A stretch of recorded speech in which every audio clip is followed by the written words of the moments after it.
एक बार अगेन आप सभी का स्वागत करता हूं मैं। लास्ट क्लास में जो हमारा टॉपिक था मिनरल्स, उसमें मैंने आप लोगों को एक सबसे जो मेजर क्लासिफिकेशन है उसको करवा दिया था।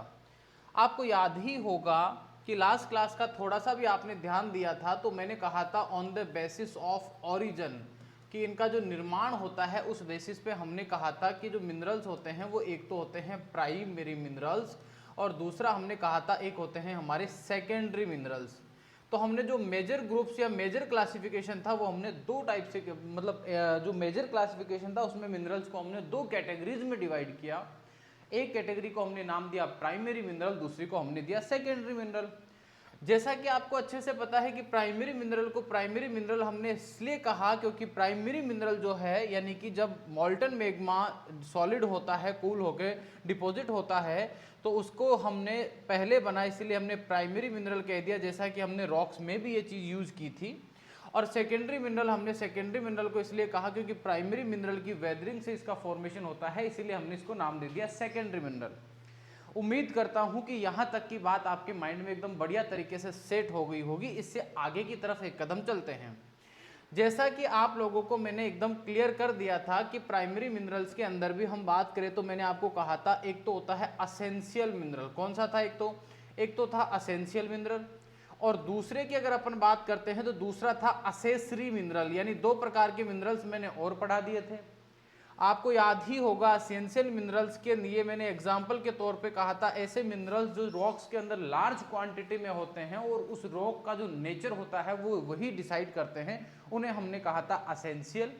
और असेंशियल के एग्जाम्पल के तौर पर जैसे आप कह सकते हो कि जैसे क्वार्ट्ज एक असेंशियल मिनरल है, जैसे हम कह सकते हैं कि जो फेल्डस्पार है वो एक असेंशियल मिनरल है। लेकिन ठीक वैसे ही ध्यान रखना, यानी असेंशियल मिनरल्स जो होते हैं रॉक्स के अंदर इनकी क्वांटिटी की बात करें तो याद रखना ये 90 to 95% के आसपास रहते हैं, या और भी इसको रेक्टिफाइड करो तो आप कह सकते हो 95 to 98%। यानी किसी भी रॉक के अंदर जो असेंशियल मिनरल होते हैं इनका जो कंसंट्रेशन, इनकी जो मात्रा होती है वो लगभग 95 से 98% रहती है।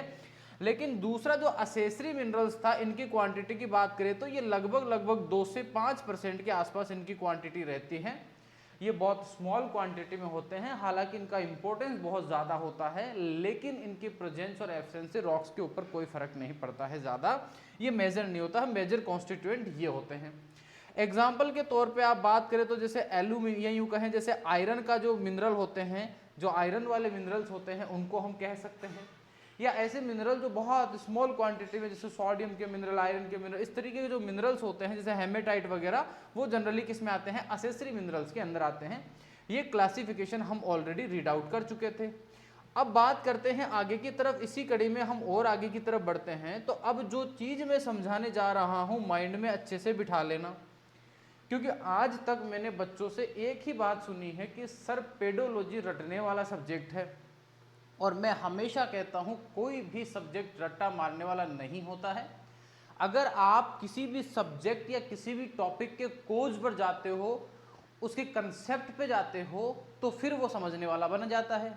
लेकिन अगर आपको इतना डिटेल से या उसकी जो बेसिक चीज़ें हैं उनको समझना है तो आपको थ्योरेटिकल बुक्स का सहारा लेना पड़ता है, और आजकल बच्चों को ये बिल्कुल पसंद नहीं आता है। उनका मन करता है कि साहब लास्ट नाइट आप हमें ऐसा कुछ घोल कर मंत्र पिला दीजिए कि एग्ज़ाम हमारा निकल जाए, और वहीं से आपकी जो कमजोरी है वो स्टार्ट हो जाती है, या यूँ कहे आप अपने पाँव पर खुलाड़ी मारना स्टार्ट कर देते हैं।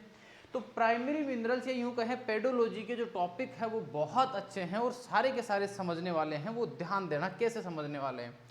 प्राइमरी जो मिनरल्स होते हैं इनका फिर एक और क्लासिफिकेशन आता है, और अब जो क्लासिफिकेशन आता है उस क्लासिफिकेशन में हम क्या करते हैं कि जो हमने टेट्राहेड्रॉन पढ़ा था, मैं फिर रिपीट कर देता हूं। टेट्राहेड्रॉन का मतलब क्या था समझा देता हूं। टेट्राहेड्रॉन में जैसे मान लीजिए ये है सिलिका, ये क्या है? सिलिका।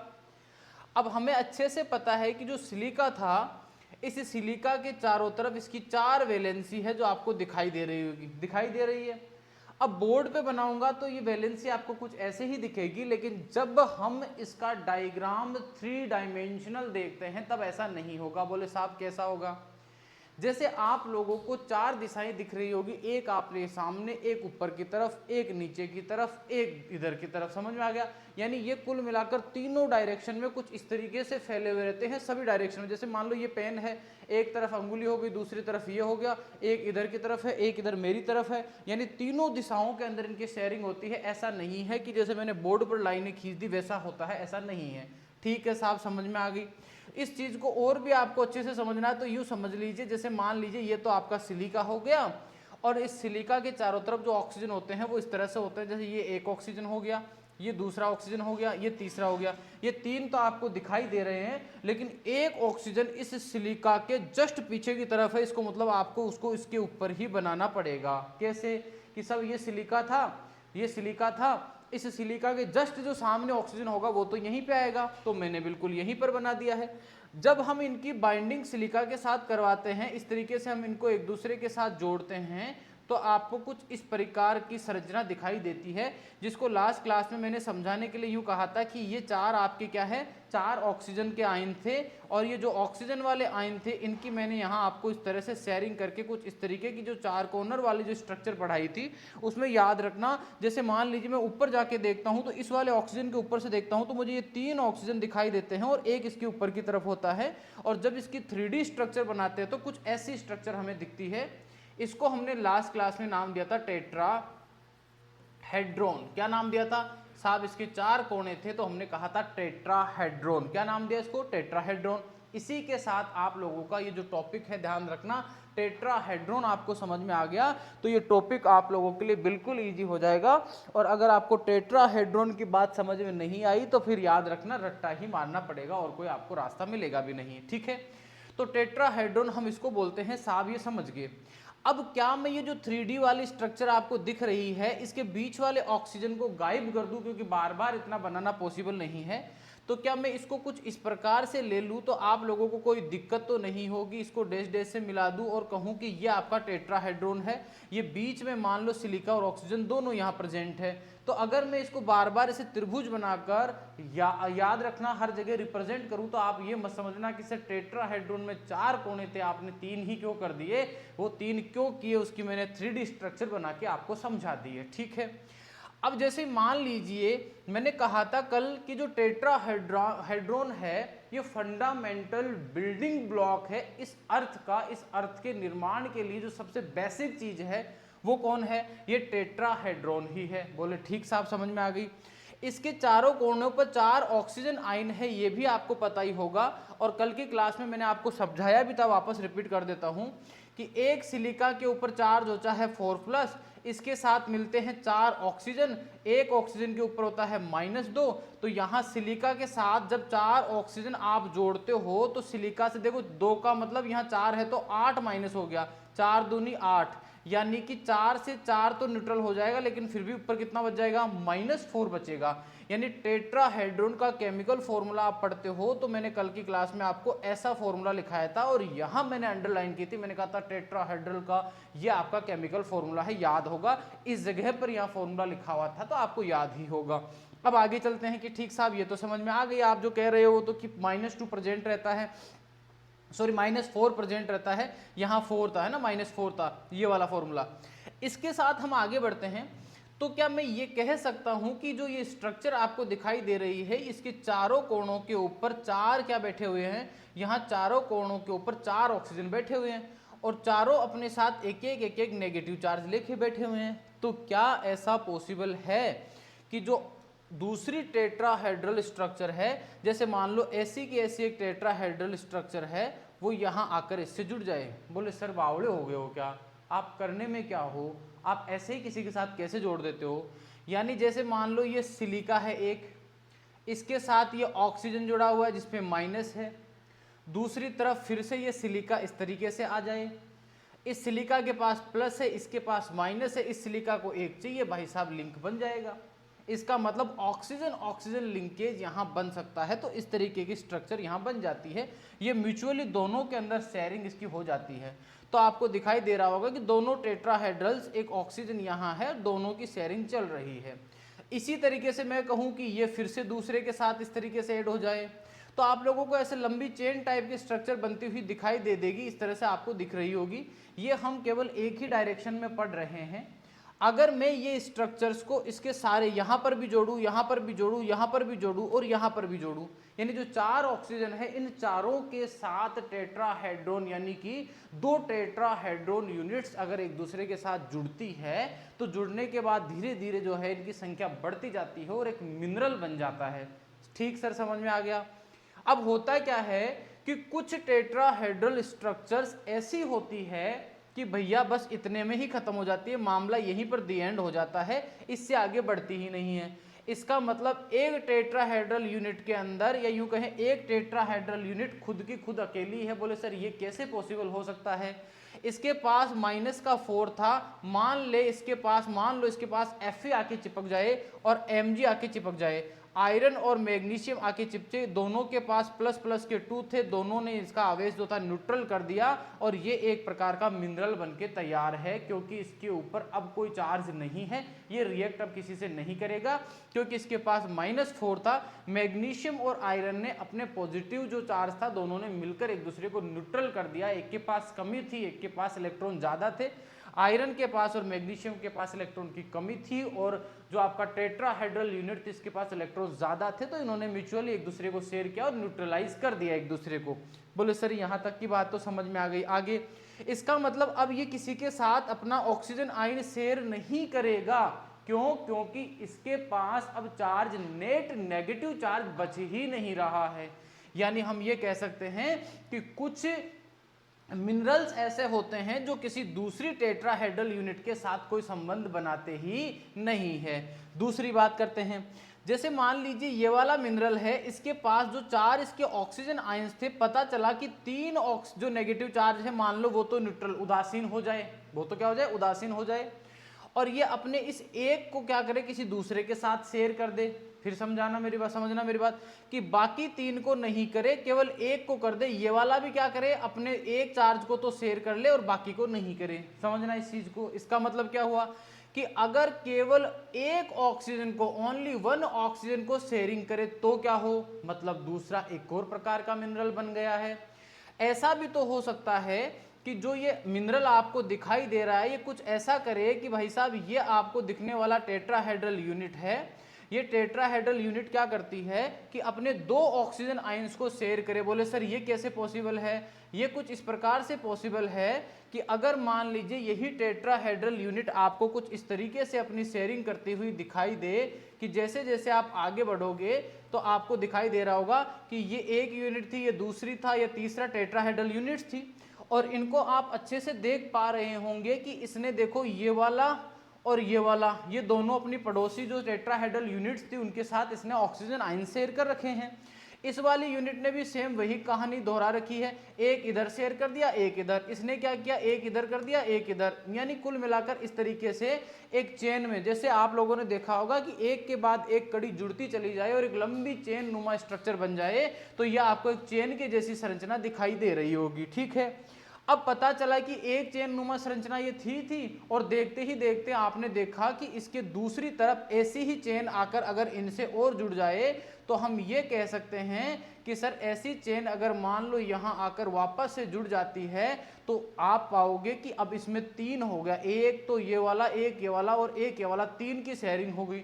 तो हो सकता है 1 ऑक्सीजन शेयरिंग करे, हो सकता है 2 ऑक्सीजन शेयरिंग करें, हो सकता है 3 ऑक्सीजन शेयरिंग कर रहे हैं, और हो सकता है कि इसमें जो 4 ऑक्सीजन दिख रहे हैं चारों के चारों ही शेयरिंग कर रहे हो। यानी हमने ये कहा कि जो मिनरल्स होते हैं इन मिनरल्स को ऑक्सीजन की शेयरिंग के आधार पर, कल का जो वर्गीकरण था वो था, आपको याद हो तो, ओरिजिन, निर्माण के आधार पर हमने कहा था जो पहले बने वो प्राइमरी, जो बाद में बने वो सेकेंडरी।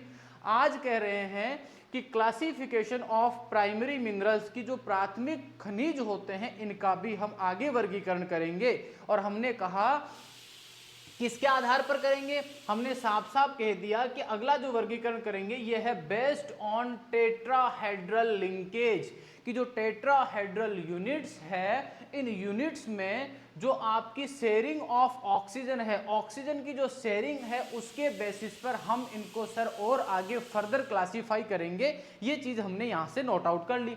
और इसके बेसिस पर जनरली याद रखना, इसको 4 ग्रुप्स के अंदर, कितने ग्रुप्स के अंदर डिवाइड करते हैं, जनरली इसको 4 ग्रुप्स में डिवाइड करते हैं, जिनमें एक होता है नियोसिलिकेट और इसी नियो का नाम होता है ऑर्थोसिलिकेट, एक होता है आपका फाइलोसिलिकेट, एक होता है टेक्टोसिलिकेट। ठीक है, कुल मिलाकर ये 4 टाइप के सिलिकेट्स होते हैं, आपको ध्यान में रखना है। लेकिन यहां पर मैं आपको 5 टाइप के पढ़ाऊंगा, जिसमें एक साइक्लोसिलिकेट और पढ़ाऊंगा, वो क्या होता है वो भी मैं आपको क्लासीफाई करूंगा, समझाऊंगा। अब देखो ये क्या कह रहा है। सबसे पहले नंबर 1 के ऊपर अगर अपन बात करते हैं तो नंबर 1 पर याद रखना ये किसके टाइप है, ये प्राइमरी मिनरल्स का क्लासिफिकेशन पढ़ रहे हैं। और किस बेसिस के ऊपर पढ़ रहे हैं, बोले सर टेट्राहेड्रल लिंकेज के बेसिस पर पढ़ रहे हैं। टेट्राहेड्रल लिंकेज क्या है अभी समझाया था, या और समझा देता हूं, शेयरिंग ऑफ ऑक्सीजन की, कितने ऑक्सीजन की शेयरिंग हो रही है, इस बेसिस पे पढ़ रहे हैं। इसका जो पहला टाइप होता है उसको बोलते हैं नियो सोरोसिलिकेट कहते हैं, या इसका नाम होता है ऑर्थोसोरोसिलिकेट करके हम इसको बोलते हैं, ऑर्थोसिलिकेट हम बोलते हैं। इसी का नाम होता है इजलैंड सिलिकेट। मैं फिर क्लियर कर देता हूं, एग्जाम में तीनों में से कोई सा भी नाम दे सकता है। आप सोचो कि सर क्या नियो याद कर ले काम बन जाएगा क्या, जी नहीं बनेगा। तीनों पता होना चाहिए, नियोसिलिकेट, ऑर्थोसिलिकेट एंड इजलैंड सिलिकेट, सारे के जो सारे तीनों के तीनों जो आपको दिख रहे हैं ये एक ही के नाम है। बोले ठीक सर यहां तक तो हम समझ गए, आगे बताइए। यहां पर हम कह रहे हैं no oxygen sharing and these are made up of individual silicon tetrahedron. Individual का मतलब होता है अकेला, क्या होता है अकेला। सिलिकॉन टेट्राहेड्रॉन का मतलब होता है कि भैया इसके अंदर ऑक्सीजन की कोई शेयरिंग नहीं होती है, no sharing of oxygen, oxygen की शेयरिंग होती ही नहीं है। तो फिर क्या होता है, इसमें जो आपका टेट्राहेड्रल यूनिट होती है ये अकेली प्रेजेंट रहेगी, ध्यान रखना। कैसी प्रेजेंट रहेगी, अकेली। बोले सर ये कैसे पॉसिबल है, बिल्कुल पॉसिबल है। ये आप लोगों को याद होगा, अभी थोड़ी देर पहले स्ट्रक्चर बनाई थी इस तरीके से। ये आपके कोणों के ऊपर बैठे हैं 4 ऑक्सीजन। अब होता क्या है इसके अंदर वो भी समझ लीजिए, कि इसके अंदर आपको एग्जाम्पल देके साफ साफ समझाया हुआ है। देखो इंडिविजुअल सिलिकॉन टेट्राहेड्रल, जिसका फॉर्मूला SiO4 होता है, फिर से लिखा हुआ है अल्टरनेटिंग, या फिर यूं कहें alternating with the positively charge metal ions. फिर क्लियर कर दूं कि जो माइनस चार्ज या -4 यहां डेवलप हो रहा था, कोई मेटल आयन जिसके ऊपर पॉजिटिव चार्ज है वो आकर इसको उदासीन कर देता है, इसको बदल देता है। एग्जाम्पल के तौर पर एक मिनरल का नाम लिखा हुआ है, दैट इज ओलिवाइन, जो अपने आप में बहुत इंपॉर्टेंट मिनरल है। मैं फिर कह देता हूं कि ARO के बेस की बात कर लो या फिर हम प्री पीजी की बात कर लेते हैं। प्री पीजी और ARO दोनों में ही एग्जाम में सवाल आया हुआ है कि which one of the following is a example of. क्या मेरी आवाज़ आप लोगों के पास प्रॉपर आ रही है, बिकॉज मुझे शायद नेटवर्क का इशू दिख रहा है। अगर आप लोग मुझे सुन पा रहे हो, वॉइस आपको प्रॉपर आ रही है, तो आप फटाक से मुझे कमेंट करके बता दीजिए। हाँ RC कह रहे हैं जी सर ऑल क्लियर, ओके बेटा। डॉक्टर साहब प्रणाम, अशोक पटेल कह रहे हैं ओके भाई प्रणाम, भाई प्रणाम, नमस्कार। ठीक है आ रही है। अगर वॉइस में कोई इश्यू हो तो मुझे बता देना, या वीडियो अटक रहा हो तो भी मुझे आप बता देना, ठीक है जी सर आ रही है। अब अभी ओके है सब काम, अब नहीं आ रही होगी, अब ठीक है, नेटवर्क आ रहा है प्रॉपर। तो देखो नो ऑक्सीजन शेयरिंग, तो इसमें याद क्या क्या करना है, इसमें पहली बात याद करनी है कि नियोसिलिकेट के अंदर 0 ऑक्सीजन शेयरिंग होती है। पहली बात क्या याद रखनी है कि ऑक्सीजन की शेयरिंग क्या होती है, 0। दूसरी बात कि इसमें जो टेट्राहेड्रल यूनिट होती है ये इंडिविजुअल होती है, अकेली रहती है, किसी के साथ शेयरिंग नहीं करती है भैया। आगे कह रहे हैं कि जो चार्ज नेगेटिव चार्ज था उसको उदासीन कौन करता है, तो साफ साफ लिखा हुआ है कि मेटल कोई भी आएगी और इसको क्या कर देगी, उदासीन कर देगी। जैसे फॉर एग्जांपल के तौर पर ये आप लोगों की टेट्राहेड्रल यूनिट है और इस यूनिट के ऊपर हमें पता है नेगेटिवली 4 चार्ज था। देखो SiO4 इसके ऊपर मान लो 4 नेगेटिव चार्ज है, यहाँ लिखा हुआ है कितना 2 लिखा हुआ है। इसका मतलब Fe और मैग्नीशियम दोनों पे 4+ है, इधर 4- है, दोनों हो गए उदासीन और बन गए एक मिनरल जिसका नाम है ओलिवाइन। और प्री पीजी ARO दोनों में ये पूछा हुआ है कि निम्न में से नियोसिलिकेट, ऑर्थोसिलिकेट या इजलैंड सिलिकेट का एग्जाम्पल है, और उसका आंसर आया था ओलिवाइन। इसी के साथ मैं बता देता हूँ, एक होता है फेलाइट, एक होता है फोस्टेराइट, याद रखना। जैसे आयरन की बात करें तो आयरन को बोलते हैं फेरस। क्या बोलते हैं? फेरस।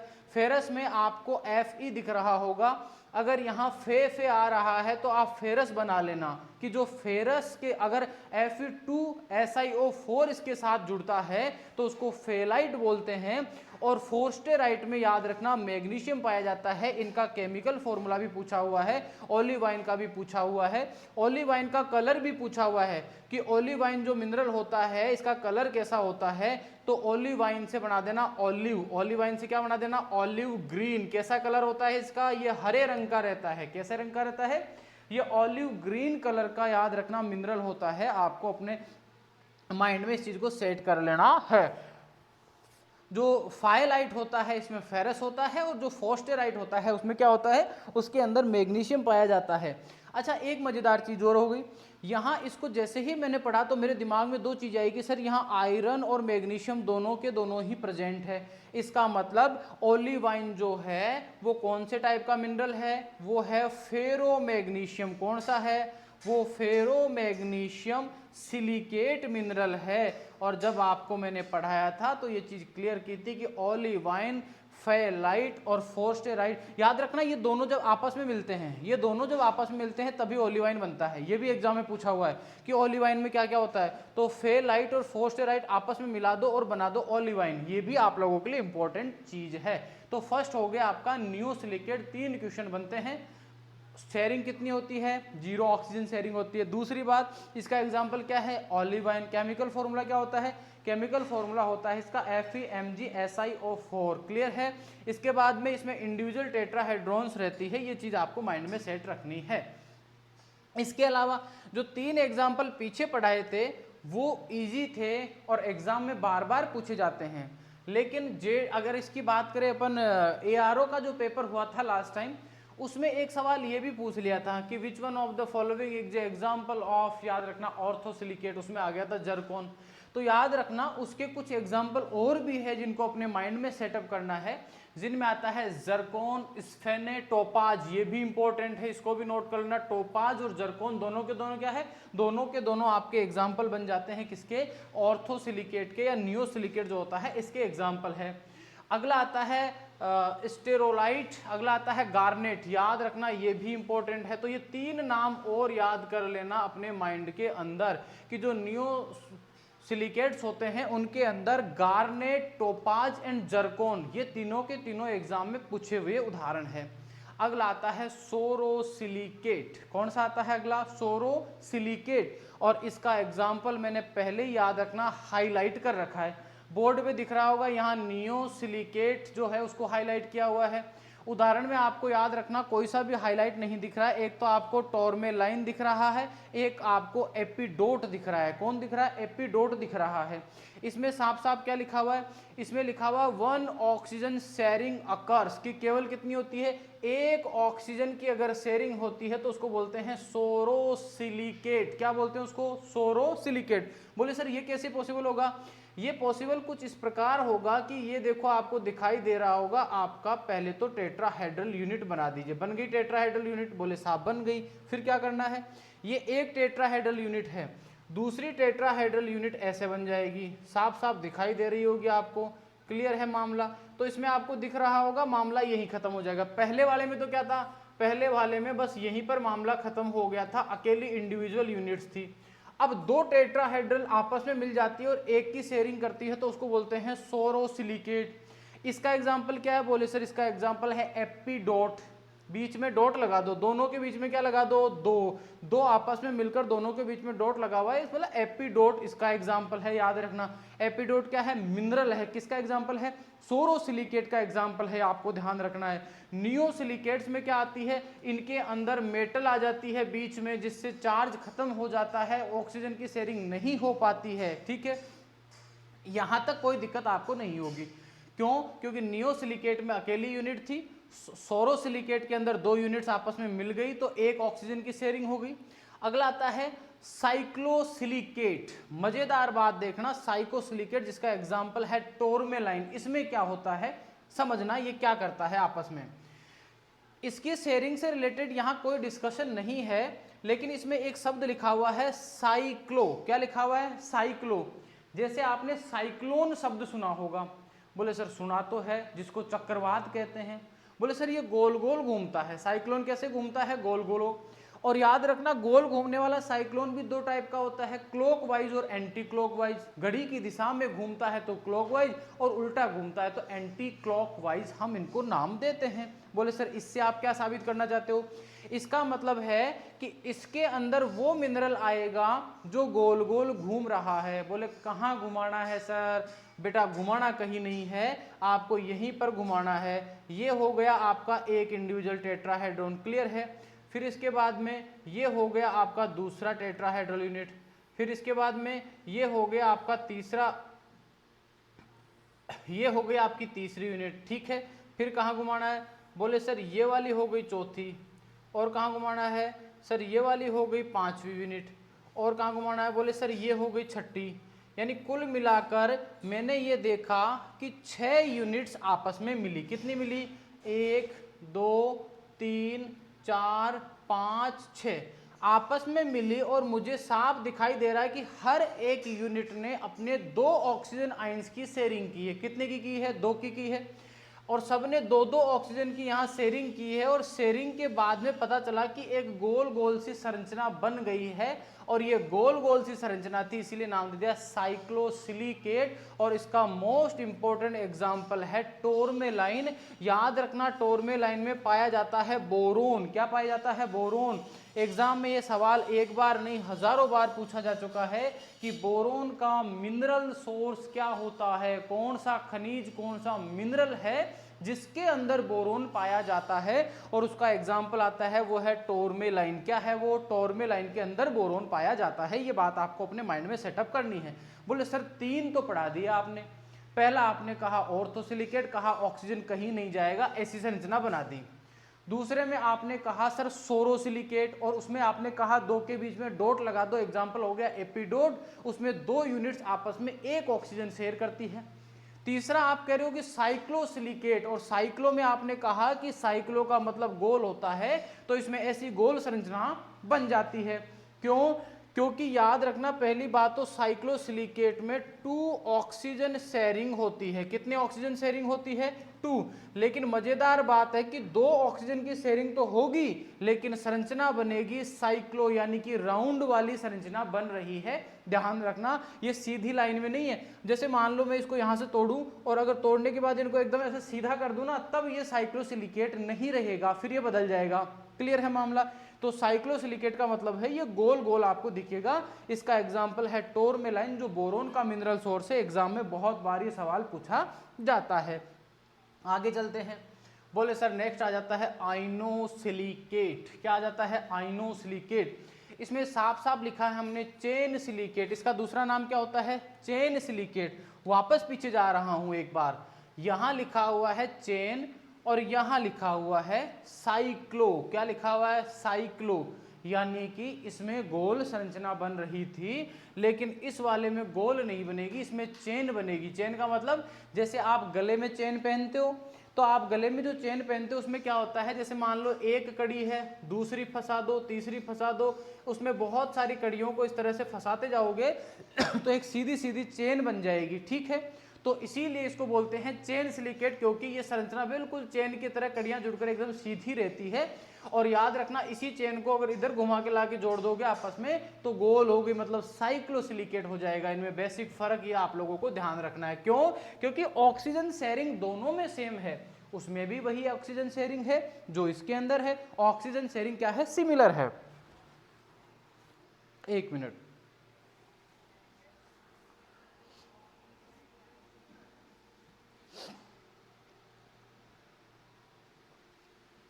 उम्मीद करता हूं इसमें कोई इश्यू आपको नहीं होगा।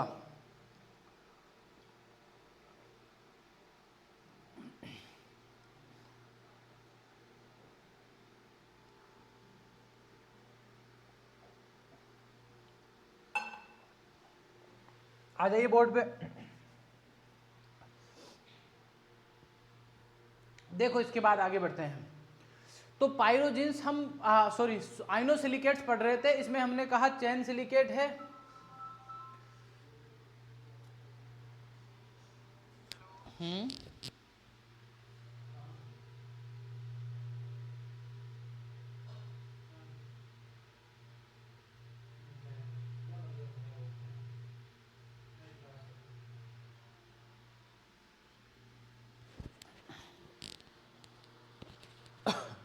हाँ जी, आइनोसिलिकेट में हमने कहा चेन सिलिकेट होते हैं, और इन चेन सिलिकेट को भी हमने दो भागों में बांट दिया।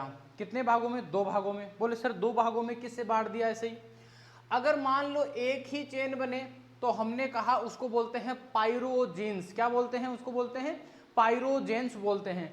अगर सिंगल चेन बनती है तो ऐसे सिलिकेट को नाम दे दिया पाइरोजेंस, और चेन अगर दो बन जाए तो उसको बोलते हैं डबल चेन सिलिकेट, उसको बोलते हैं एम्फीबॉल्स। बोले साहब बात पल्ले नहीं पड़ रही, दो चेन कैसे बना दोगे ऐसे ही? लो बना के दिखाते हैं आपको।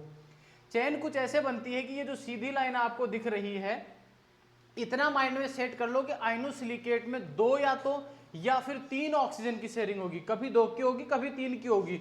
और भी स्पेशल तरीके से याद करो तो पाइरोजिन्स जो होते हैं इनमें तो दो ऑक्सीजन की शेयरिंग होती है, और जो एम्फीबॉल्स होते हैं उनमें दो और तीन अल्टरनेट होती है। एक बार दो फिर तीन फिर दो फिर तीन, ऐसे अल्टरनेट चलेगा, दो तीन दो तीन दो तीन करके शेयरिंग होगी ऑक्सीजन की। ठीक है ना? चलो देखो आगे की तरफ बढ़ते हैं। यानी हमने कहा कि पाइरोजीन की संरचना कैसी बनेगी, तो ये आपको एक आपका इंडिविजुअल आपका टेट्राहेड्रॉन दिख रहा है, दूसरा टेट्राहेड्रॉन ये दिख रहा है, तीसरा टेट्राहेड्रॉन इस तरीके से बनेगा।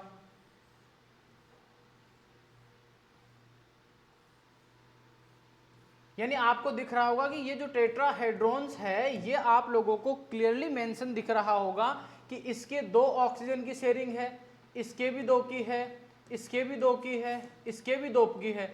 यानी दो टेट्राहेड्रॉन यूनिट्स आपस में एक दूसरे को दो दो ऑक्सीजन शेयर करते हुए एक सीधी रेखा में बढ़ रही है, तो उसको बोलते हैं सिंगल चेन सिलिकेट। क्या बोलते हैं उसको? Single chain silicate. बोले सर डबल कैसे हो जाएगा? फिर आपने पहले सिंगल कहा अब डबल कर दिया, डबल कैसे होगा? करना कुछ नहीं है, तीसरा जो आपको ये दिख रहा है इसके साथ ऐसा ही मामला बिल्कुल और सेट कर दीजिए। कैसे होगा? बोले ये एक प्रकार से इस तरह से हो जाएगा, फिर याद रखना ये वापस से ऊपर वाले के साथ कनेक्ट हो जाएगा, फिर ये वापस से ऐसे चलेगा,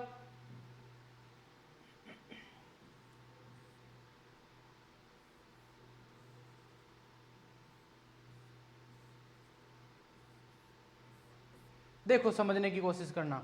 अब आपको पहली नजर में दिख रही होगी कि ये एक चेन है, ये दूसरी चेन है। ठीक है, जहां दो चेन बने उसको बोलते हैं डबल, और जहां एक बने उसको बोलते हैं सिंगल चेन सिलिकेट। तो दो अलग अलग चीजें हो गई। अगर केवल एक बने तो सिंगल चेन, दो बन रही है तो डबल चेन। याद रखना जिसमें इस तरीके की चेन बन रही है उसको बोलते हैं आइनोसिलिकेट। क्या बोलते हैं उसको? आइनोसिलिकेट। इसके दो टाइप होते हैं, पाइरोजेंस और एम्फीबॉल्स। जो एम्फीबॉल्स होते हैं उसमें दो चेन होती है, पाइरोजेंस में केवल कितनी होती है? एक चेन होती है। ठीक है मामला। इस वाले की बात करते हैं तो इसमें आपको क्लियर दिख रहा था कि सर दो दो ऑक्सीजन शेयरिंग सब कर रहे थे, लेकिन अब डबल चेन को जब हम पढ़ते हैं तो किसी को भी उठा के देखो, इस वाले को उठा के देखते हैं, एक शेयरिंग इधर जो रहेगा उसके साथ एक शेयरिंग हो रही है, दूसरी शेयरिंग और तीसरी, यानी इस वाले ने तीन ऑक्सीजन शेयर किए, एक और दो। इस वाले ने केवल दो की शेयरिंग की है, इस वाले ने फिर से कितने की कर दी है? तीन की कर दी है। इस वाले की फिर कितनी हो रही है? दो हो रही है। इसमें फिर वापस से आपको तीन दिख रही है। इसका मतलब हम कहेंगे कि डबल चेन सिलिकेट में ऑक्सीजन की जो शेयरिंग होती है टेट्राहेड्रल यूनिट में, ये कभी दो कभी तीन, दो तीन दो तीन अल्टरनेट क्रम में चलती रहती है। ये बात अगर आपने समझ लिया तो पाइरोजिन्स हो गए हैं खत्म। ये डायग्राम अगर आपके माइंड में सेट हो गया है तो मामला हो गया खत्म।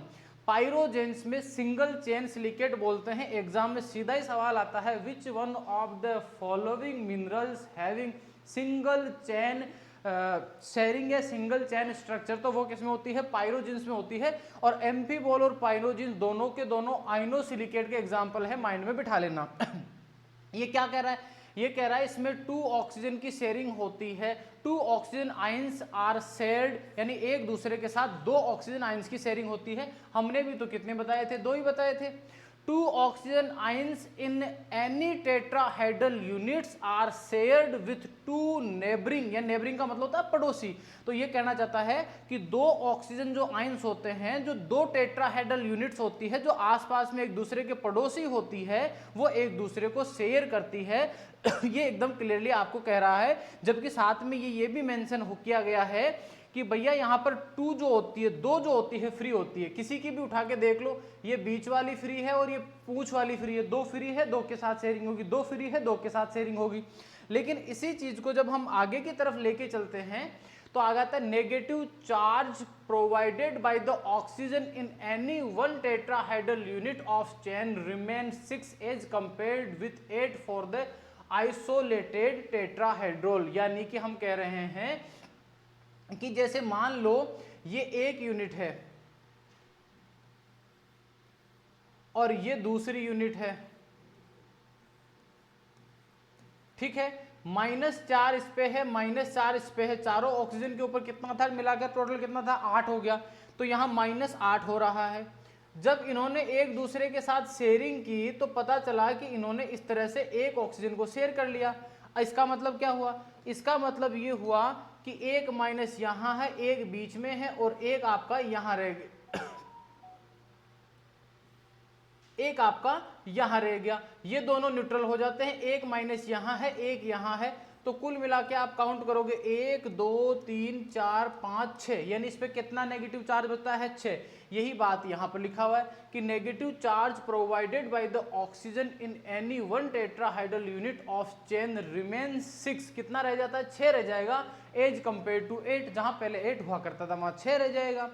Hence the negative charge imbalance is reduced from 4 to 2, 4 से कितना आ जाता है, 2, जहां पहले 1 में 4 था, अब इधर और शेयरिंग हो जाएगी तो कितना बच जाएगा, 2 ही रह जाएगा। इधर और शेयरिंग हो जाएगी अगर मान लीजिए तो कितना रह जाएगा, 2। तो याद रखना जैसे जैसे चेन बनेगी वैसे वैसे कितना रह जाएगा, 4 से 2 रह जाएगा। जैसे जैसे इसकी चेन बढ़ती जाएगी, इसकी चेन याद रखना इसकी लेंथ जो होती है वो इन्फिनिटी यानी अनंत है, कोई सीमा नहीं है कि ये चेन कितनी लंबी चल के जाएगी। अगला है कि अमंग द पायरोजीन्स, याद रखना ये एग्जाम्पल बहुत ज़्यादा इंपॉर्टेंट है। एक मिनरल का नाम है एग्वाइट और ये किसके अंदर आता है, ये पायरोजीन्स का एग्जाम्पल है। एग्जाम में इतने बार पूछा जा चुका है जिसकी कोई लिमिट नहीं है कि एग्वाइट जो होता है वो किसका एग्जाम्पल है। तो एग्वाइट इज द एग्जाम्पल ऑफ पायरोजीन्स, और वैसे एग्वाइट आता है आपका आइनोसिलिकेट्स के अंदर, चेन सिलिकेट्स के एग्जाम्पल में आता है। और याद रखना ये बेसिक नेचर का होता है, और बेसिक नेचर की कौन सी रॉक होती है, बेसाल्ट। तो ये बेसाल्ट में पाया जाता है, किसमें पाया जाता है, बेसाल्ट के अंदर ये प्रेजेंट होता है, ये भी ध्यान रखना, क्योंकि एग्वाइट का जो नेचर है वो कैसा होता है, बेसिक नेचर का होता है। Among the pyroxenes augite is the most important mineral in soil and it is found in the basic rocks, यानी जो क्षारीय चट्टानें होती है, आग्नेय चट्टानों का जो एक रूप था क्षारीय, उसमें कौन सा मिनरल ज्यादा होता है, एग्वाइट।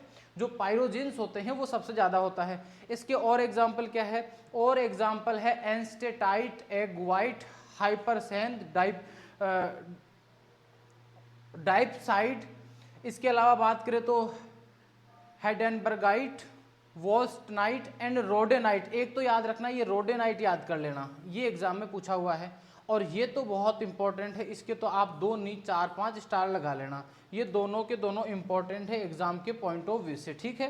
फिर चलते हैं आगे की तरफ। अगला आ जाता है, सेकंड आ जाता है एम्फीबॉल्स। क्या आ जाता है, इसको क्या बोलते हैं, डबल चेन सिलिकेट बोलते हैं।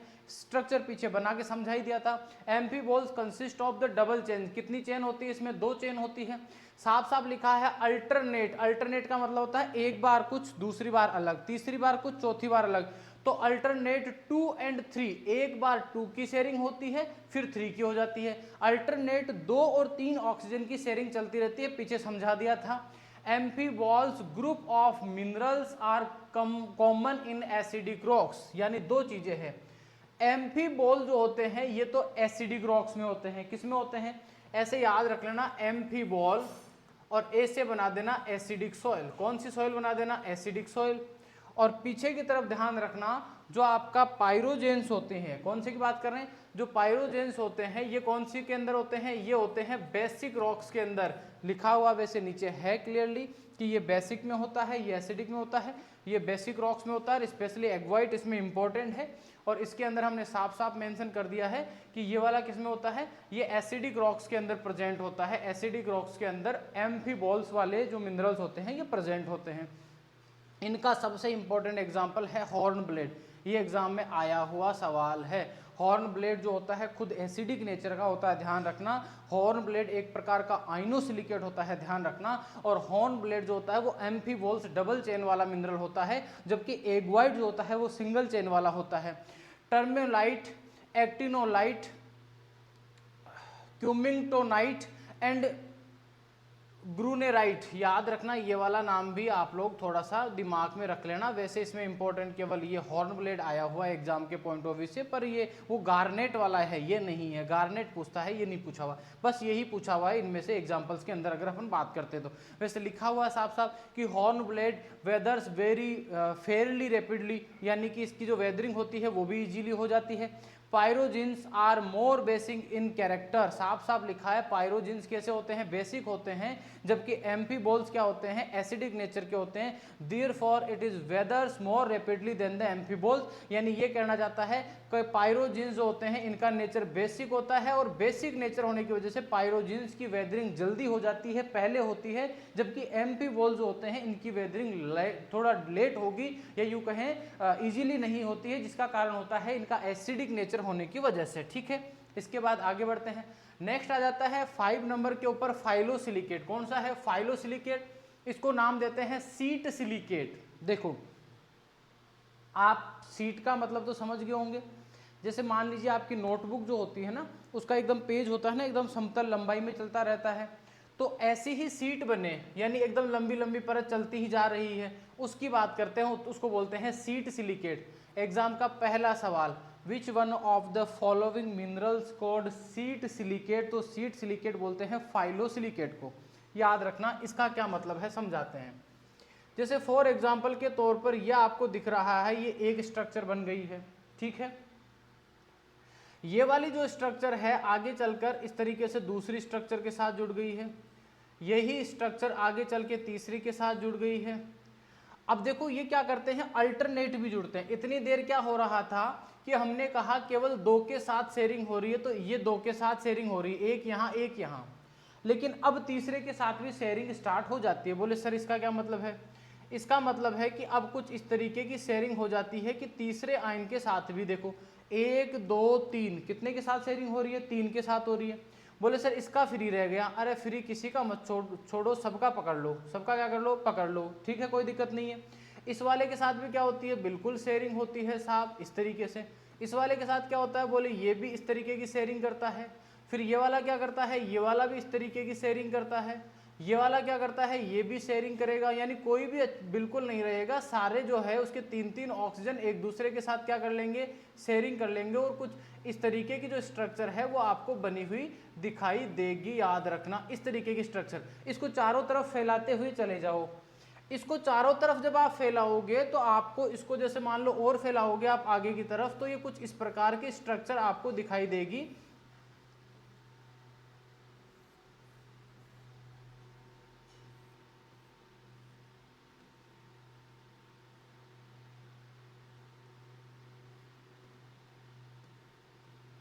जैसे आपको मधुमक्खी का छत्ता दिखाई देता है, बिल्कुल वैसी ही स्ट्रक्चर दिखाई देगी।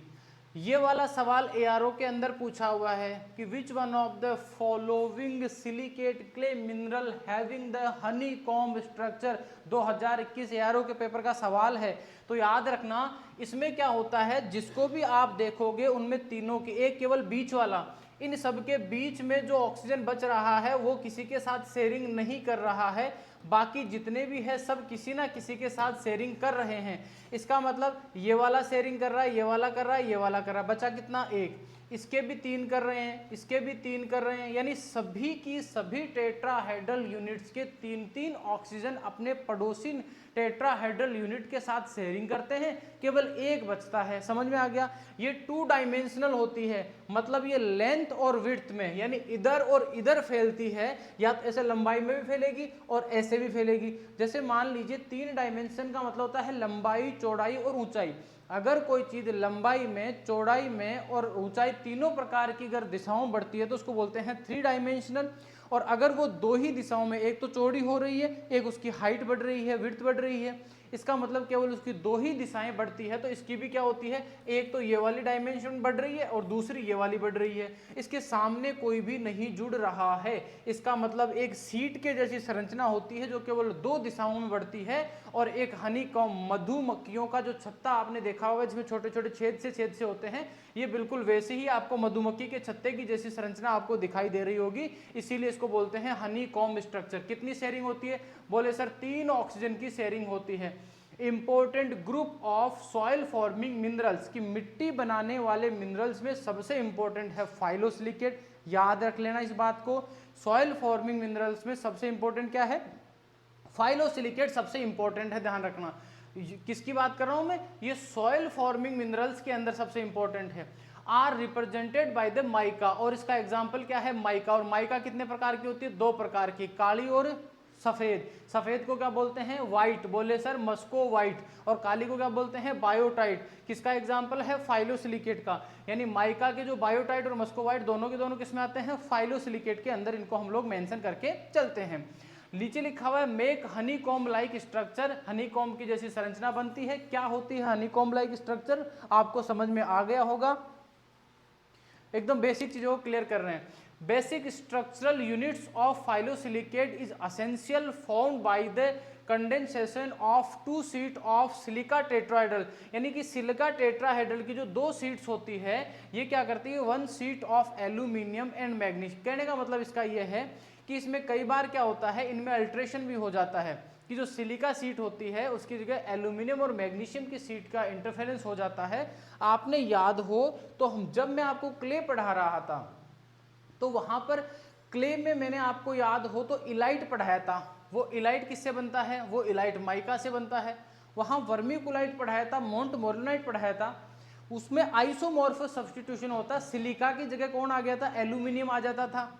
वही बात यहाँ पर लिखी हुई है, एल्यूमिनियम जो है वो यहाँ एंटर कर जाता है और हम ये कह रहे जाते हैं कि condensation of 2 sheets of silica tetrahedral with 1 sheet, यानी यहाँ पर क्या होता है, एक सीट तो किसकी होगी? सिलिका की, फिर एक किसकी होती है? बोले सर एल्यूमिनियम की, और फिर तीसरी किसकी होती है? बोले सर ये फिर से किसकी आ जाती है? ये फिर से सिलिका की आ जाती है। तो हम कह रहे हैं कि एक सैंडविच बन जाता है, एक और एक, दो तो किसकी है? बोले सर सिलिका की है। एक किसकी है? ये एक या तो एल्यूमिनियम की होगी या मैग्नीशियम की होगी। कुल मिला के हम यूं कह रहे हैं 2:1 टाइप वाली स्ट्रक्चर जो बन रही थी उसकी बात हम यहाँ करना चाह रहे हैं। जी बिल्कुल, मैं उसी की बात कर रहा हूँ। मैं क्ले का एग्जाम्पल इसीलिए दे रहा हूँ, ये क्लियरली मेंशन है कि 2 सिलिका की सीट के बीच में एक सीट एल्यूमिनियम में मैग्नीशियम ऑक्टाहेड्रोन की आ जाती है।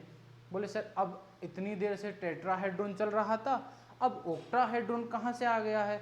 तो जैसा टेट्राहेड्रोन होता है वैसी ही स्ट्रक्चर होती है ऑक्टाहेड्रोन की, और वो कैसी होती है समझा देता हूँ। जैसे फॉर एग्जांपल ये एल्यूमिनियम है, ये एल्यूमिनियम क्या करता है, इस तरीके से अपनी वैलेंसी जो है उसको शेयर करके चलता है 6 दिशाओं में, और इसकी स्ट्रक्चर जब आप बनाओगे तो ये कुल मिलाकर ऐसी स्ट्रक्चर बनती है। तो इस स्ट्रक्चर को बोलते हैं ऑक्टाहेड्रोन। इसको क्या बोलते हैं? ऑक्टाहेड्रोन। इसके बीच में कौन है? एल्यूमिनियम। और जब सिलिका वाली स्ट्रक्चर की बात की थी तो उसकी हमने कुछ ऐसे स्ट्रक्चर पढ़ी थी, यानी सर इसकी ऐसी स्ट्रक्चर बनी थी, इसको कहा था टेट्राहेड्रल। क्लियर है? तो हम ये कह रहे हैं कि एक एल्यूमिनियम की सीट है, ऊपर सिलिका की सीट है, नीचे भी सिलिका की सीट है। इस तरीके की जो स्ट्रक्चर बनती है वो किसमें बनती है? फाइलोसिलिकेट्स में। हम क्लियरली इसको पढ़ते हैं। आगे चलो। Aluminum atoms normally occupying only 2/3 of the available octahedral positions in the aluminum octahedral sheet, giving rise to characteristic minerals like gibbsite। याद रखना ये पूछा जाता है कि गिब्साइट का केमिकल फॉर्मूला क्या होता है, तो याद रखना ये गिब्साइट का केमिकल फॉर्मूला होता है। और जो ये बीच वाली सीट होती है ना, ये किसकी बनी होती है, ये इसी गिब्साइट की बनी होती है, जिसका एक एम्यूल फॉर्मूला होता है Al2OH का होल 6 करके देते हैं। इसको आप चेंज करके भी अलग अलग जगह यहाँ वाटर के मॉलिक्यूल बना के भी इसको OH को बाहर निकाल के वाटर का मॉलिक्यूल बना के भी लिख दिया जाता है। इसको अलग अलग तरीके से लिख सकते हैं, कंफ्यूज होने की कतई जरूरत नहीं है। ठीक है, आगे देखो, आगे की तरफ चलते हैं। तो यहाँ बीच में ब्रूसाइड की लेयर होती है, ऊपर नीचे टेट्राहाइड्रल यूनिट होती है, एल्यूमिनियम वाले को ऑक्टाहाइड्रल बोलते हैं। यही बात ये कह रहा है, 2 सीट और इसके बीच में एक होती है। ऑक्टाहाइड्रल सीट मैग्नीशियम से भी बनती है।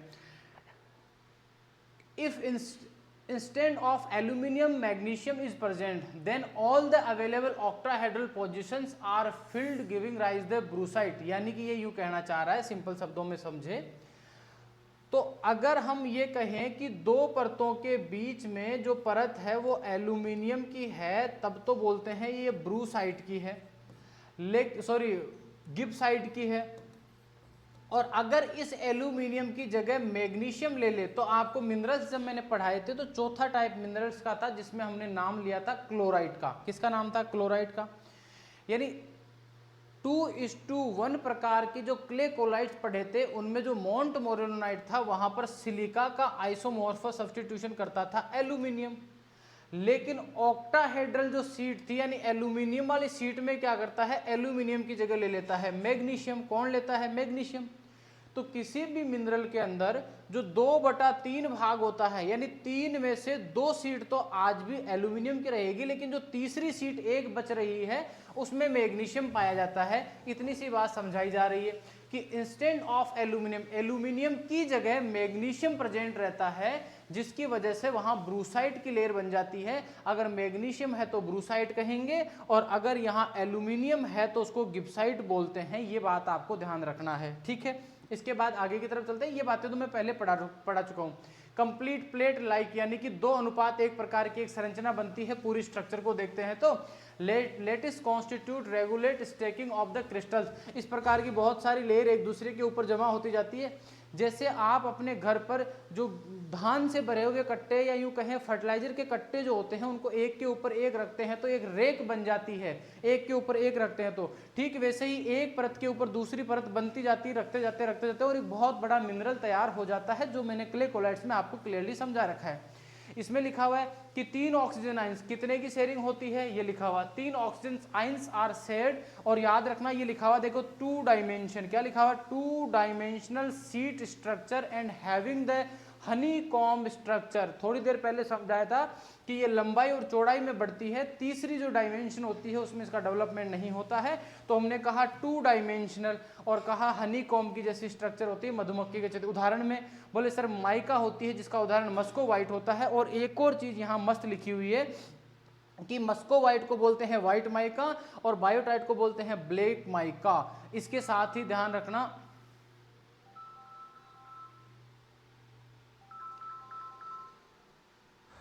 एक मिनट के लिए रुकना आप लोग, जस्ट 1 मिनट।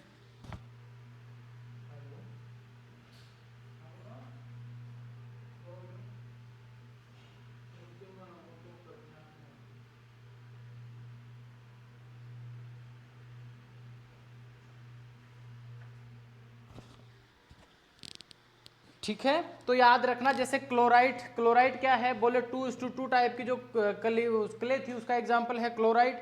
माइका इसका एग्जाम्पल है। तो ये एग्जाम्पल्स आप लोगों को ध्यान रखना है, एग्जाम में ये एग्जाम में पूछे जाते हैं।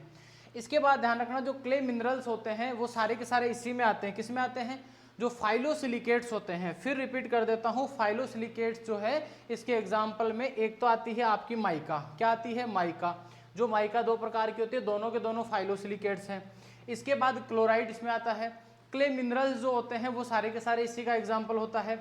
इसके अलावा बात करें जैसे केओलिनाइट हो गया, स्मैकटाइट का मतलब मोंट मोरेलोनाइट जो अलग जो ग्रुप था उसकी बात करें, वर्मिकुलाइट, सर्पेंटाइन, एंटीगोराइट एंड जो क्रायोसोलाइट है, टाइल है, ये सारे के सारे एग्जाम्पल किसके आते हैं? ये फाइलोसिलिकेट के एग्जाम्पल है। ये सब हम आप लोगों को मैंने पढ़ा रखे हैं। किसके अंदर पढ़ा रखे हैं? ये आपको जब क्ले मिनरल्स पढ़े वहाँ पढ़ा रखे हैं। नोट में ध्यान रखना एक इंपॉर्टेंट चीज मेंशन है कि जो ऑर्थोसिलिकेट पढ़े और आइनोसिलिकेट पढ़े और फाइलो, कितने हो गए हैं? ये 3 हो गए हैं। पहले से याद रखो, ऑर्थो, आइनो और फाइलो 4 हम प्रकार पढ़ा रहे थे, उनमें से 3 नाम आपके बोर्ड पे लिखे हुए हैं और ये तीनों के तीनों फेरो मैग्नीशियम सिलिकेट होते हैं। यानी आपको अब अलग अलग रट्टा मारने की जरूरत नहीं है कि कौन सा फेरो मैग्नीशियम है और कौन सा नहीं है। क्लियरली माइंड में सेटअप कर लो कि ऑर्थो सिलिकेट के एग्जाम्पल को हमें किस में पढ़ना है, फेरो मैग्नीशियम में। आइनो सिलिकेट किस में पढ़ना है, फेरो। जैसे आइनो सिलिकेट में क्या क्या पढ़ा था, दो प्रकार के थे, एम्फीबॉल और पायरोजिन्स थे, जिसमें आपको एगोइट, हॉर्न ब्लेड नाम याद होगा ना। ऑर्थो सिलिकेट की बात करें तो ऑर्थो सिलिकेट वाले एग्जाम्पल भी किसमें आते हैं, फेरो मैग्नीशियम के अंदर आते हैं, फेरो मैग्नीशियम के अंदर आते हैं। ऑर्थो सिलिकेट में किसमें पढ़ा था, ऑलिवाइन, फोस्टेराइट, ठीक है, वो वाले एग्जाम्पल यहाँ आ जाते हैं, टोपाज, ठीक है, वो वाले एग्जाम्पल यहाँ आ जाते हैं, जर्कोन यहाँ आ जाता है। फाइलोसिलिकेट्स की बात करें तो फाइलोसिलिकेट जस्ट अभी पढ़े ही हमने लेटेस्ट, वो भी फेरो मैग्नीशियम के अंदर आ जाते हैं, लेकिन इसमें एक अपवाद है, एक अपवाद है, और सवाल अपवाद का ही तो आता है। प्री पीजी 2017 जब मैंने पेपर दिया था तब भी यहाँ से सवाल पूछा था कि फाइलोसिलिकेट में एक तो होता है बायोटाइट, तो याद रखना फाइलोसिलिकेट्स के अंदर जो बायोटाइट होता है वो तो आपका होता है इसके अंदर फेरो मैग्नीशियम का उदाहरण, लेकिन मस्कोवाइट नहीं होता है। यानी मस्कोवाइट ध्यान रखना नॉन फेरो मैग्नीशियम होता है। कल भी मैंने ये चीज चर्चा में लाई थी और आज फिर से रिपीट कर रहा हूं कि बायोटाइट तो फेरो मैग्नीशियम होता है लेकिन मस्कोवाइट नहीं होता है। बोले सर ऐसे ही मनमर्जी से काम नहीं चलेगा, क्यों होता है और क्यों नहीं होता है, उसका कारण भी समझा दो साथ में कि इनका कारण क्या रहता है समझना। जो मस्कोवाइट होता है इसमें क्या होता है, जैसे मान लीजिए ये सीट है, अब होता क्या है, इन सीट के ऊपर नेगेटिव चार्ज डेवलप हो गया, ठीक है, तो इस नेगेटिव चार्ज को उदासीन करने के लिए, न्यूट्रल करने के लिए यहाँ पर क्या होता है, आयरन और मैग्नीशियम आ जाता है। जब आयरन मैग्नीशियम आता है तो भैया बन जाती है बायोटाइट। क्या बन जाती है, बायोटाइट। यानी कुल मिला के बात इतनी सी है, इनका नेगेटिव चार्ज अगर आयरन मैग्नीशियम ने सेटिस्फाई कर रखा है तो माइका का प्रकार कौन सा है, बायोटाइट। इसमें आयरन और मैग्नीशियम है तो फेरो मैग्नीशियम बन जाएगी। लेकिन मस्कोवाइट में क्या होता है कि इसके अंदर जो दो सीट्स होती है उनके बीच में आता है पोटेशियम। कौन आता है, पोटेशियम, जिसका उदाहरण आप लोगों को याद रहा होगा, इलाइट में हमने इसकी चर्चा की थी। तो अगर पोटेशियम बीच में आता है तो अब इसके अंदर ना आयरन है ना मैग्नीशियम है, तो ये आपका मस्कोवाइट बन जाता है, नॉन फेरो मैग्नीशियम सिलिकेट के अंदर आ जाता है। लास्ट वन जो इसमें बच जाता है फोर्थ नंबर वाला, दैट इज टेक्टोसिलिकेट, जिसको नॉन फेरो मैग्नीशियम कहते हैं। 4 प्रकार के मिनरल पढ़ा रहा हूं। एक मैंने आपसे चर्चा की है ऑर्थोसिलिकेट, दूसरा आइनोसिलिकेट, तीसरा फाइलोसिलिकेट। बाकी जो और पढ़ाए थे ना उनको ज़्यादा सीरियस नहीं, साइकोसिलिकेट वो बस ठीक है नाम के लिए याद कर लेना, उनका उदाहरण याद करना, बात खत्म, ज़्यादा लोड लेने की जरूरत नहीं। लोड लेना है 4 में, ऑर्थोसिलिकेट, फाइलोसिलिकेट, आइनोसिलिकेट और लास्ट वन इज टेक्टोसिलिकेट।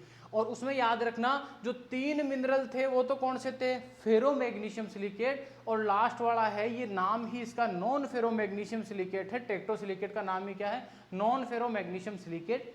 इसके बारे में जो डिटेल से चर्चा है वो कल की क्लास में करेंगे। आज के लिए इतना काफ़ी है।